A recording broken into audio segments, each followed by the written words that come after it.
नमस्कार, आप देख रहे हैं जी बिजनेस और 5 बजे की तमाम बड़ी खबरों के साथ मैं हूं स्वाति रायना। और सबसे पहले बात कर लेते हैं बिटकॉइन, मतलब क्रिप्टो करेंसी जिसे वर्चुअल करेंसी भी कहा जाता है। इसको लेकर जोरदार तेजी के बाद अब सरकार ने इस क्रिप्टो करेंसी पर नकेल की तैयारी शुरू कर दी है। सूत्रों के मुताबिक इनकम टैक्स विभाग ने जांच की शुरुआत इसमें कर दी है और सूत्रों का ये कहना है कि विभाग ने क्रिप्टो करेंसी पर नजर रखने के लिए एक स्पेशल टीम भी बनाई है। मेरे सहयोगी दीपू राय से इस पूरी खबर पर जानकारी लेते हैं। दीपू, आपने इस पूरे बिटकॉइन पर और किस तरीके से ब्लैक मनी के तहत इस पर काला कारोबार चल रहा है डिटेल रिपोर्टिंग की है, यहाँ तक कि जी बिजनेस पर हमने स्पेशल रिपोर्ट चलाई है। बताइए कि किस तरह संज्ञान लिया है इनकम टैक्स विभाग ने इस पूरे मामले का। देखिए, सबसे पहले स्वाति बताऊं कि ये एक बहुत ही जबरदस्त इनिशिएटिव डिपार्टमेंट ने उठाया है और उसका सीधे तौर पर ये कहना है कि बिटकॉइन और बाकी जो इंडिजिनस यानी कि देसी क्रिप्टो करेंसी लॉन्च हो रहे हैं, जिनको आईसीओ बोलते हैं, इनिशियल कॉइन ऑफरिंग के थ्रू, और 14 रुपए की करेंसी 28 रुपए में डेली आपको कुछ न कुछ ऐसी करेंसी मिल रही है, तो उनको पर नजर रखने के लिए, क्योंकि बड़े पैमाने पर लोग 10 लाख से लेके 15 लाख तक कैश में ये सारे कॉइन खरीद रहे थे। ये इंफॉर्मेशन डिपार्टमेंट को गई और उसके बाद उसने लिस्ट बनानी शुरू की कि कौन से आईसीओ अभी ब्रांड है और कौन से लॉन्च हो चुके हैं। और इस लिहाज से जितने भी क्रिप्टो करेंसीज हैं उनकी सारी रिपोर्ट्स सरकार को देने की तैयारी में है और ये माना जा रहा है कि अगले 2 हफ्ते के भीतर ये पूरी रिपोर्ट सरकार को जाएगी। आपको बता दें स्वाति, 13 नवंबर को जस्टिस दीपक मिश्रा और पालिकर और चंद्रचूड़ की जो जस्टिस चंद्रचूड़ हैं, उन 3 लोगों की खंडपीठ ने एक फैसला दिया था कि सरकार ये बताए कि जो इमर्जिंग ट्रेड क्रिप्टो करेंसी में है, अगर ये अनचेक्ड रहा, अनरेगुलेटेड रहा, तो एक्सचेकर की मनी के लिए यानी कि जो टैक्स रेवेन्यू है और फाइनेंशियल सॉवरेंटी के लिए कंट्री की एक बड़ा झटका होगा। लिहाजा इस पर रेगुलेट इसको करने की तैयारी है। और ये कदम एक तरह से एक तरह से सर जो सुप्रीम कोर्ट ने जो नोटिस दिया है उसी के मद्देनजर किया है। बता दें कि अब ये सुप्रीम कोर्ट का notice SEBI, income tax, RBI और ईडी को गया था, लेकिन जो टीम बनाई गई है वो इन्वेस्टिगेशन विभाग की ओर से बनाई गई है। तो ये करीब 2 लोगों से लेकर के 5 लोगों को टीम जो एक्टिव है 2 लोग हैं और 5 लोग सपोर्ट के लिए लगाई गई है। नाम बताने से मना किया सोर्स ने, लेकिन उसने बोला कि ये काम शुरू हो चुका है और उसने अनऑफिशियली ये रिकॉग्नाइज किया कि आप लोगों ने ब्लैक मनी पर जो डिटेल्स रिपोर्ट दी थी उसको भी कंसीडर किया गया है। तो एक बहुत बड़ा इनिशिएटिव पहल है यहाँ पर इनकम टैक्स विभाग की तरफ से, जिसकी जानकारी हमें दीपू राय दे रहे हैं। और ये आपको बताया, जो क्रिप्टो करेंसी बिटकॉइन है वो इलीगल टेंडर है भारत में, और जो ब्लैक मनी से क्रिप्टो करेंसी खरीदने वाले हैं उन पर यहाँ पर कार्रवाई की बात कही जा रही है और बिटकॉइन सहित देसी क्रिप्टो करेंसी पर भी इसके तहत नजर होगी। फिलहाल इस जानकारी के लिए दीपू आपका बहुत शुक्रिया। और दूसरी बड़ी खबर का रुख कर लेते हैं। एक्सपोर्टर्स के लिए खबर है, जिनके लिए सरकार ने 8,500 करोड़ रुपए के राहत पैकेज का ऐलान कर दिया है। छोटे कारोबारियों के लिए लेबर इंसेंटिव भी 2% बढ़ा दिया गया है। इसके अलावा एक्सपोर्ट को बढ़ावा देने के लिए जो MEIS स्कीम है, merchandise exports from India scheme, जो कि foreign trade policy of India के तहत आती है, वो जो स्कीम है वो जारी रहेगी। इस पर और बातचीत करने के लिए मेरी सहयोगी महक कसबेकर मेरे साथ जुड़ गई है। महक, बताइए कि एक्सपोर्टर और एक्सपोर्ट सेक्टर को इससे कैसे राहत मिलेगी? जी देखिए, इस पॉलिसी का बहुत टाइम से इंतजार था। 2015 में ये पॉलिसी शुरू हुई थी, फॉरेन ट्रेड पॉलिसी, और रिव्यू जो था वो जुलाई 1 को होना था, लेकिन अब हुआ है। सबसे बड़ी खबर इसमें उठाने की ये है, जो राहत मिली है वो है जीएसटी के रिफंड्स को लेके। इसलिए हमने देखा फाइनेंस सेक्रेटरी अधिया जी भी इस प्रेस कॉन्फ्रेंस का पार्ट थे। इसमें अभी तक 450 करोड़ जो है वो रिफंड एक्सपोर्टर्स को मिल चुका है, लेकिन 6,500 करोड़ का जो रिफंड है ये अब जल्द ही मिलेगा एक्सपोर्टर्स को। इसका ऐलान आज ये इस रिव्यू में, पॉलिसी के रिव्यू में हो गया है। ये तो है ही है जैसे, लेकिन आपने बताया कि 8,500 करोड़ का जो है रिलीफ एक्सपोर्टर्स को मिलेगा। वो बोथ SEIS और MEIS, ये 2 स्कीम्स है फॉरेन ट्रेड पॉलिसी की। SEIS जो है वो सर्विसेज के लिए, तो इसे 2% और इंसेंटिव जो है एक्सपोर्टर्स को जो सर्विसेज लेड है, जैसे आपके हॉस्पिटैलिटी हो गया, टेक्सटाइल्स हो गया, इनके थ्रू जो है उन्हें मिलेगा। और MEIS एफसीआई के थ्रू जो 2% पहले था अब वो 4% हो गया है। इसी का जो ब्रेकअप है, अब कुछ मैं आपको बता दूं कौन से इसमें आएंगे।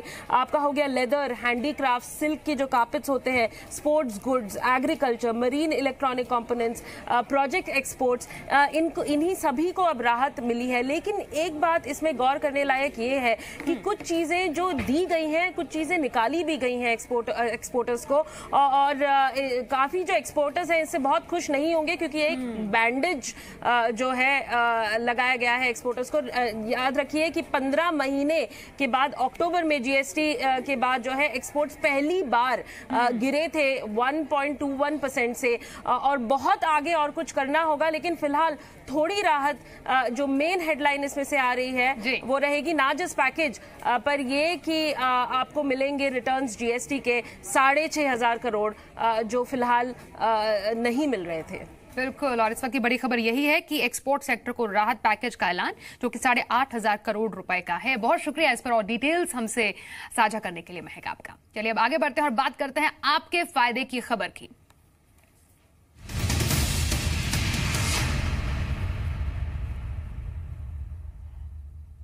ये है नए साल पर आपके लिए 3 सौगात। कुछ बड़े बदलाव करने जा रही है सरकार, जिसका सीधा असर हमारे और आपके बजट पर पड़ने वाला है।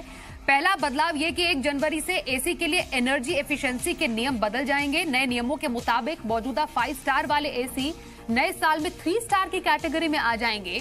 साथ ही नए नियमों से आपके बिजली का बिल तो कम हो जाएगा, लेकिन एसी के दाम जरूर 7 से 8% तक महंगे हो जाएंगे। दूसरी सौगात यह है कि इसी तरह गोल्ड के लिए हॉलमार्किंग जरूरी हो जाएगी, यानी आप जो गोल्ड खरीदेंगे उसकी प्योरिटी की पूरी गारंटी होगी। साथ ही एक और खबर यह कि ऑर्गेनिक फूड के नाम पर अब आपसे कोई धोखाधड़ी नहीं कर पाएगा, क्योंकि सरकार इसके लिए सर्टिफिकेशन जरूरी करने जा रही है। तो नया साल 3 बड़ी सौगातें, और एक एक करके इस पर बात भी कर लेते हैं। एसी के लिए एनर्जी एफिशिएंसी के जो नियम हैं वो नए साल में बदलने वाले हैं। नए एनर्जी एफिशिएंसी नियमों के मुताबिक जो मौजूदा 5 स्टार वाले एसी है वो नए साल में 3 स्टार की कैटेगरी में आ जाएंगे, जबकि 3 स्टार वाले एसी 2 स्टार कैटेगरी में माने जाएंगे।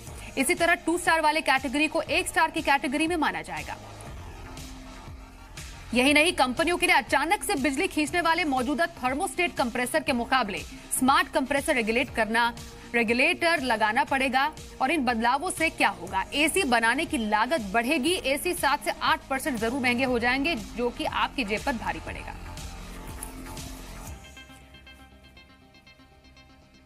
वहीं अगले साल जनवरी से आप बेफिक्र होकर गोल्ड ज्वेलरी खरीद सकते हैं। इसकी शुद्धता को लेकर आपको दिमाग ज्यादा खर्च करने की जरूरत नहीं पड़ेगी, क्योंकि 1 जनवरी से पूरे देश में हॉल मार्किंग के नियम भी लागू हो जाएंगे, यानी बिना हॉल मार्किंग के कोई भी गोल्ड ज्वेलरी देश में बेची नहीं जा सकेगी। अभी आपको बताएं, सिर्फ 14 कैरेट, 18 कैरेट और 22 कैरेट वाले गोल्ड ज्वेलरी ही बेचने की इजाजत होगी, और इनकी शुद्धता के लिए ब्यूरो ऑफ इंडियन स्टैंडर्ड, जिसे आप BIS सर्टिफिकेट कहते हैं, वो देगा। अब उन इलाकों में जहां BIS की पहुंच नहीं है, वहां पर निजी एजेंसियों से शुद्धता की जांच करवाई जाएगी और सर्टिफिकेट दिए जाएंगे। वहीं टीवी, फ्रिज, एसी जैसे होम अप्लायंसेस अगर अभी खरीदना चाहेंगे तो बढ़िया मौका है, क्योंकि होम अप्लायंसेस बेचने वाले रिटेलर्स स्टॉक क्लियरेंस के लिए बड़ी सेल लगा रहे हैं, जहां ग्राहकों को मौजूदा कीमत के मुकाबले 20 से लेकर 50% तक के डिस्काउंट का ऑफर है।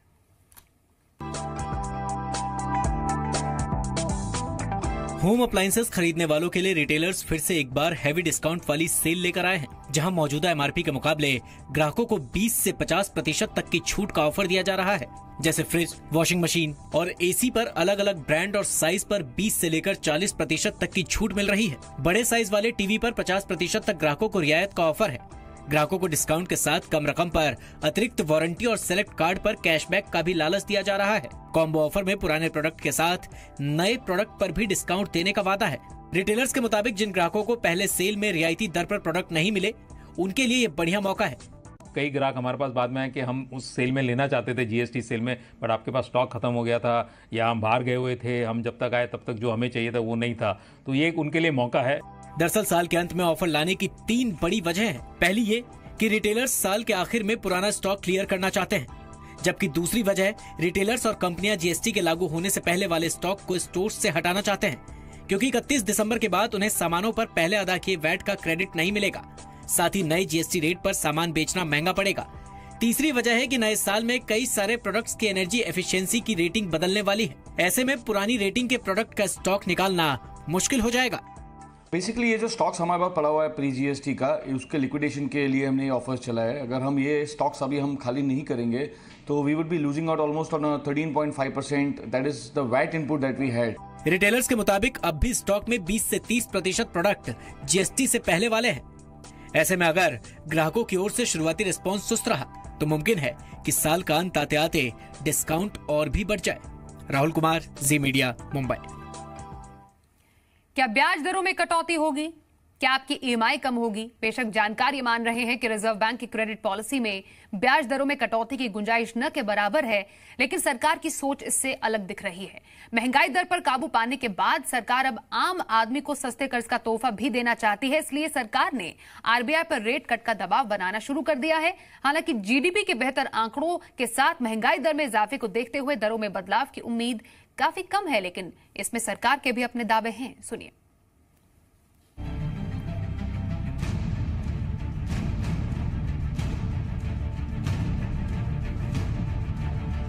6% के ऊपर जीडीपी ग्रोथ जाने से इकोनॉमी की सेहत भले ही सुधरी हो और सरकार भी प्रेस कॉन्फ्रेंस करके अपनी पीठ थपथपा ले, लेकिन हर महीने कटने वाली ईएमआई का बोझ आम आदमी के लिए कम होने की उम्मीद न के बराबर है। फिर भी निराश होने की जरूरत नहीं है। सरकार ने रेट कट की वकालत के लिए खुलकर मोर्चाबंदी शुरू कर दी है। वित्त मंत्री अरुण जेटली तो कई बार आरबीआई को नसीहत दे चुके हैं। अब फरमाइश सीधे प्रधानमंत्री के इकोनॉमिक विंग से आई है। आरबीआई महंगाई के प्रति कुछ ज्यादा ही डरा हुआ है। ब्याज दरों में 1% तक की कमी की जा सकती है, लेकिन ब्याज दरों में कटौती न करने के लिए आरबीआई के पास अपने ही तर्क हैं। रिटेल महंगाई दर का लक्ष्य 4% है, जो फिलहाल करीब 3.5% है। आरबीआई बढ़ती महंगाई का हवाला देकर रेट कट से मना कर सकता है। वहीं क्रूड में तेजी से फ्यूल दाम बढ़ने का खतरा भी है। तर्क ये भी दिया जा सकता है कि जीडीपी ग्रोथ में सुधार के चलते अतिरिक्त कटौती की जरूरत नहीं है, तो वित्तीय घाटा बढ़ने के खतरे के कारण भी दरों में कटौती की उम्मीद नहीं है। इसके साथ ही रुपए में कमजोरी के चलते इम्पोर्ट लागत बढ़ने का भी खतरा है। नहीं, ब्याज दर बढ़ने की कोई आशंका नहीं है, और क्योंकि इन्फ्लेशन अभी भी जो आरबीआई की टारगेट से नीचे है। If the RBI truly believes in its inflation target, then it should have cut rates much more. अगर आप देखिए रुपी भी बहुत rupee is far too strong. बेशक आरबीआई कुछ भी कहे, लेकिन सरकार की राय इससे अलग ही है।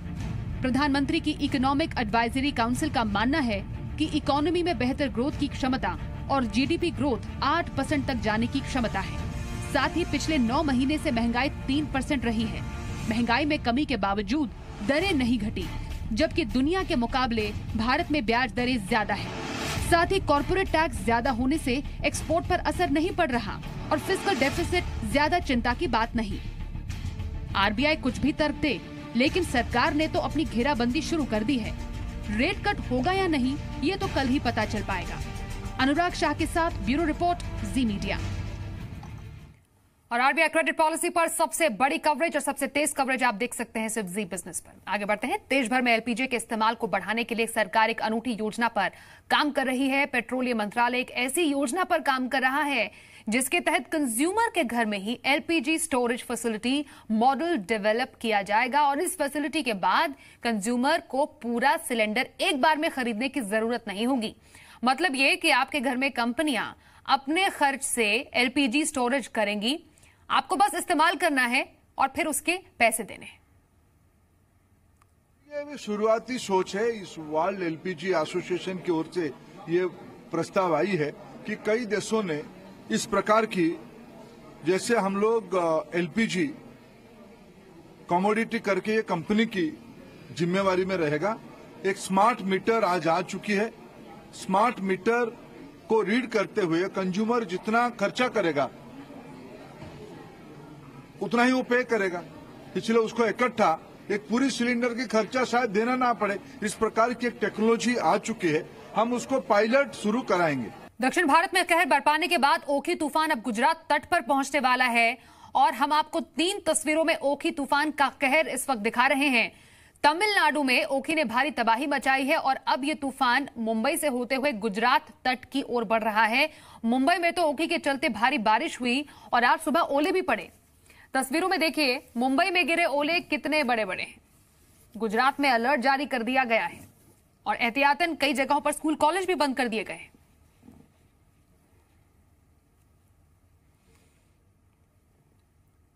चक्रवाती तूफान ओखी ने अब तक 25 लोगों की जान ले ली है और गुजरात पहुंचने से पहले इसका असर मुंबई में भी दिखा। कोंकण, रायगढ़ सहित महाराष्ट्र के कई इलाकों में बारिश हो रही है। मुंबई के अंधेरी, मलाड, बोरीवली, कांदिवली, गोरेगांव में तेज बारिश हो रही है।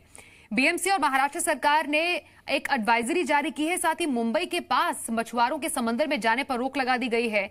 जो पर्यटक हैं उन्हें भी समंदर से दूर रहने की हिदायत दी गई है। मुंबई में आज सभी स्कूल बंद रहे। मुंबई के बाद ओखी गुजरात में भी दस्तक देगा।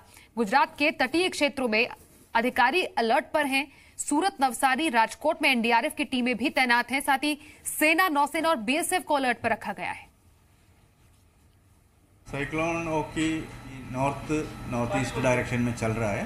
वो वेरी सीवियर साइक्लोनिक स्टॉर्म तक उसका स्ट्रेंथ हो गया था, लेकिन अभी वो कमज़ोर हो रहा है और ये साइक्लोनिक स्टॉर्म हो गया। ये नॉर्थ ईस्ट डायरेक्शन में मूव होकर साउथ गुजरात में सूरत के पास आज मिडनाइट क्रॉस करेंगे।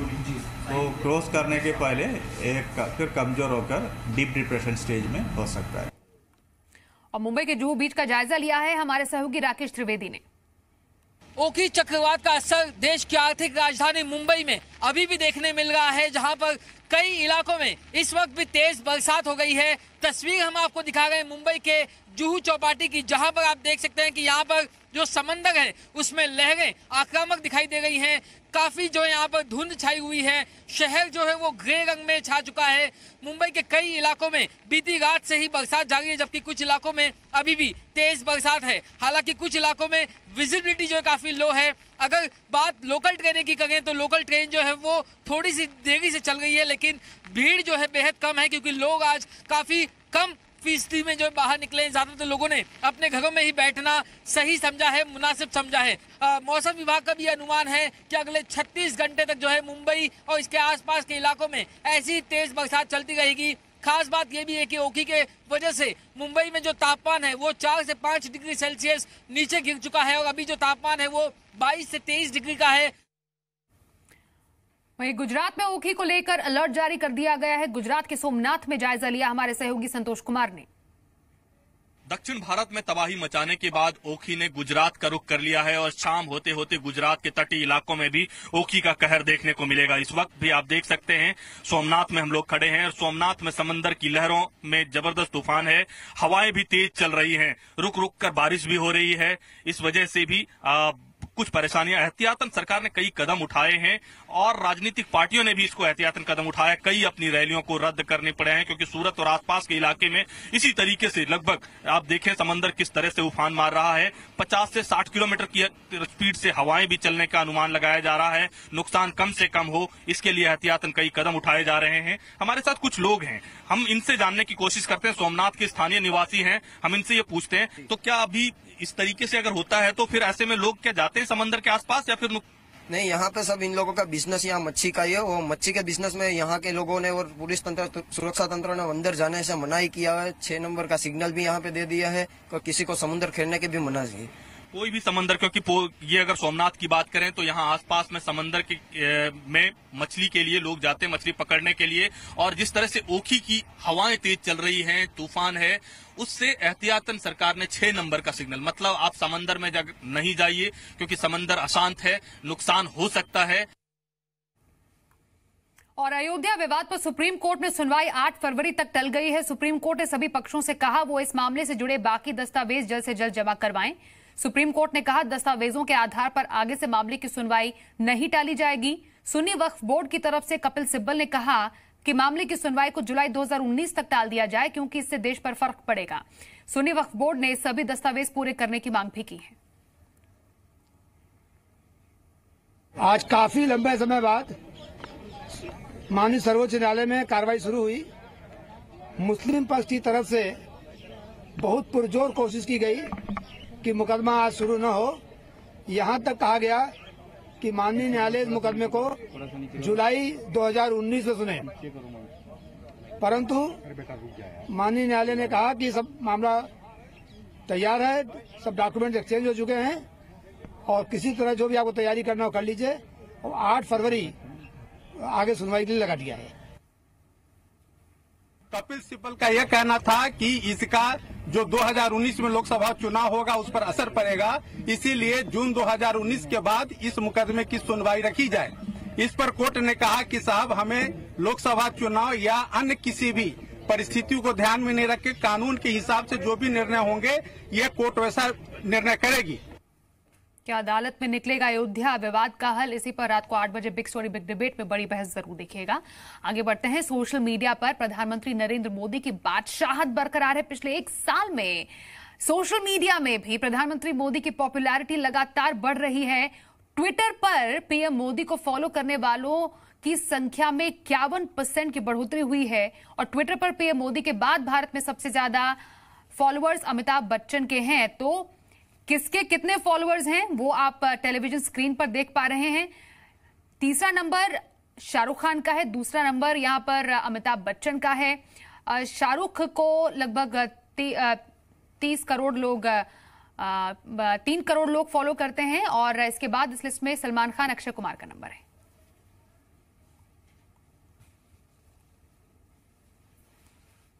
तो इस बुलेटिन में बस इतना ही। एक छोटे से ब्रेक के लिए यहां पर रुकेंगे। आगे जरूर देखें कमोडिटी लाइव।